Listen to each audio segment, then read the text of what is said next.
The palace was no longer just a place of rules. It had become a place of preparation, for war. Arion stood near the outer chamber, silent, as guards rushed past him with maps, coded messages, and sealed letters. No one paid him attention anymore. That was new. And dangerous. Because invisibility inside a palace was never random, it was assigned. "You're still standing here." Ravik's voice came from behind him. Arion didn't turn immediately. "I wasn't told to move." A faint pause. "That's the problem," Ravik said. "No one is telling you anything anymore." Arion finally looked at him. "Then tell me." Ravik stepped closer, lowering his voice. "Something big is happening tonight. Not politics. Not ceremony." Arion narrowed his eyes. "War." Ravik didn't answer directly. That silence said enough. Arion glanced at the movement around them. "And I'm still inside the palace instead of being removed. That means I'm either irrelevant." He paused slightly. "Or useful." Ravik studied him carefully. "You learn fast." "I survive fast," Arion corrected.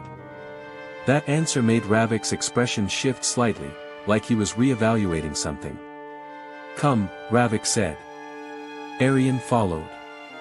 They moved through a narrow corridor that led deeper into the palace structure, far from royal chambers, closer to the hidden planning halls. The air changed again. Heavier. Strategic. This was not where servants were supposed to be. Inside the war chamber, a large circular table was covered with maps of borders, mountain passes, and supply routes.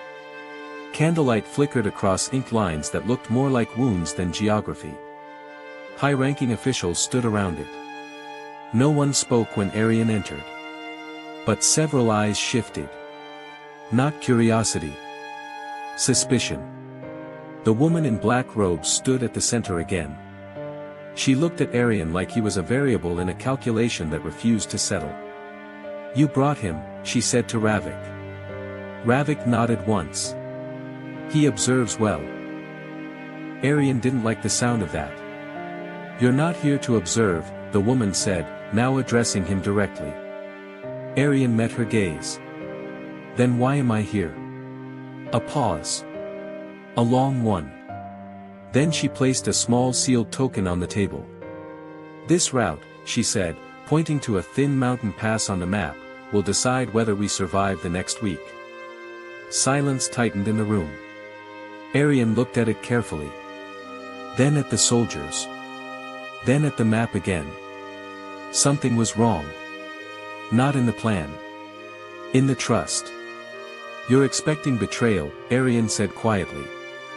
A few officials stiffened. Ravik didn't react. The woman's eyes narrowed slightly. "Explain." Arion stepped closer to the table. "If this route was safe, you wouldn't need this many guards. You wouldn't need secrecy. And you wouldn't bring me here." That last line changed the room. Because now they were listening. Not as a servant. But as a mind. Arion pointed at a secondary path. "This is the real weakness. Not the main route." One of the generals snapped. "That path is too unstable." "Exactly," Arion interrupted calmly. "Which is why no one expects an army to use it." Silence again. This one heavier. The woman stared at him for a long moment. Then slowly leaned over the map. Ravik's eyes didn't leave Arion. Something was shifting. Not loudly. Not visibly. But permanently. "You're saying we changed the entire strategy?" one official asked. Arion shook his head slightly. "I'm saying you stop thinking like people waiting to be attacked, and start thinking like people who know where the attack will come from." The room went still. That idea was dangerous. Because it was right. The woman finally spoke. "And if you're wrong?" Arion met her eyes without hesitation. "Then you lose," he said simply. "A beat." Then another. No one moved. No one spoke. Finally, Ravik exhaled slowly. He's not wrong. That was enough. The decision wasn't made with agreement. It was made with uncertainty. And that was worse. The woman turned slightly. We will test it. Arian frowned. Test. Ravik stepped closer. A controlled movement. Small unit. Tonight. Arian understood immediately. A trap disguised as strategy. And he was now part of it. As they left the chamber, Ravik leaned slightly toward him. You didn't just speak, he said quietly. You shifted the room. Arian didn't look at him. That's not power. Ravik raised an eyebrow. Then what is it? Arian's voice stayed low. Survival, when everyone else thinks they're in control. Ahead of them, the palace corridors felt different now. Like something had already started moving. Even if no one had declared it yet. And deep inside Arian's mind, one thought formed clearly. He was no longer inside the palace. He was inside its war. The message arrived with no sound. No knock. No warning. Just a single blood-stained paper slid under Arian's door. Arian froze. For a second, he didn't move. Didn't breathe properly. Then slowly, he picked it up. The ink was rushed. Shaky. But the words were clear. The war route was never real. His fingers tightened. No signature. But he didn't need one. Because only one person knew he was involved in the plan. Ravik. Arian stepped out immediately. The corridor felt different today. Too quiet. Like the palace was holding its breath. People moved, but avoided him. That was new. Whispers followed him instead of footsteps. He caught fragments. He changed the plan. The outsider. Betrayal. Arian's jaw tightened. So fast. Or had it already been planned this way? He found Ravik near the war chamber. Alone.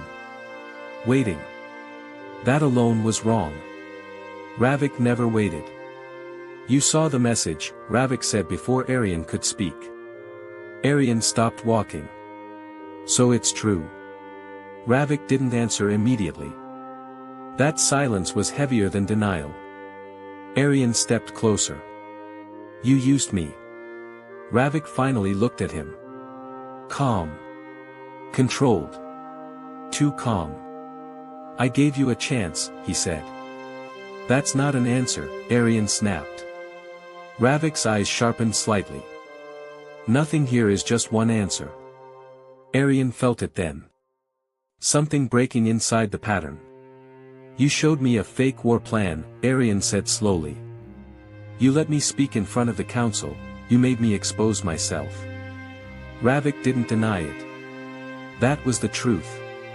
Arian laughed once. Cold. Short. So I was never helping you, he said. I was the test. Ravik stepped closer. You were the risk. Arian's voice dropped. And now? Ravik's expression changed for the first time. Not softer. Just, final. Now you're the proof. Arian frowned. Proof of what? Ravik leaned in slightly. That someone inside the palace is feeding information to the enemy. The words didn't land immediately. Then they did. Arian went still. You're blaming me. Ravik didn't blink. I'm confirming what they already believe. Arian's breath slowed. I didn't betray anyone. I know, Ravik said quietly. That made it worse. Footsteps echoed behind them. Fast. Heavy. Arian turned. Royal guards. Not ordinary ones. Black-marked armor. Execution unit. Arian's stomach tightened. Ravik stepped aside slowly. Not helping. Not stopping them. Just watching. You planned this, Arian said, voice low. Ravik didn't deny it. That was the second truth. The lead guard stepped forward. By order of the council, he said, you are under arrest for treason. Arian didn't move. His mind was working faster than his body. Trap. Setup. Timing. Too perfect. Too clean. Someone wanted this outcome. But why him? He was nobody. At least, he was supposed to be. The guard reached for his arm. Arian moved instantly, stepped back, breaking the grip. The reaction made the guards shift. Not surprised. Prepared. Like they expected resistance. That was worse. Ravik finally spoke. Don't fight it. Arian turned sharply. Say that again. Ravik's voice stayed steady. If you run now, you confirm it. Arian stared at him. Then whispered, I never had a chance, did I? Ravik didn't answer. That was the answer. The guards moved in again. This time faster. Arian backed up toward the corridor edge. His eyes scanned everything. Exit points. Shadows. Blind spots. Survival mode. Not thinking. Just calculating. Then. He saw it. A detail he missed before. One guard wasn't looking at him. He was watching Ravik. Like waiting for permission. Arian's eyes narrowed. Slow realization hit. This isn't the council's arrest, Arian said quietly. Ravik finally looked at him. For a split second, something flickered in his face. Too late. Arian stepped back again. It's yours. Silence. The guards paused. That was enough confirmation. Ravik exhaled slowly. And for the first time. He smiled. Not kindly. Not warmly. But honestly. Good, Ravik said. Arian felt something drop in his chest. Ravik continued. You finally saw it. A pause.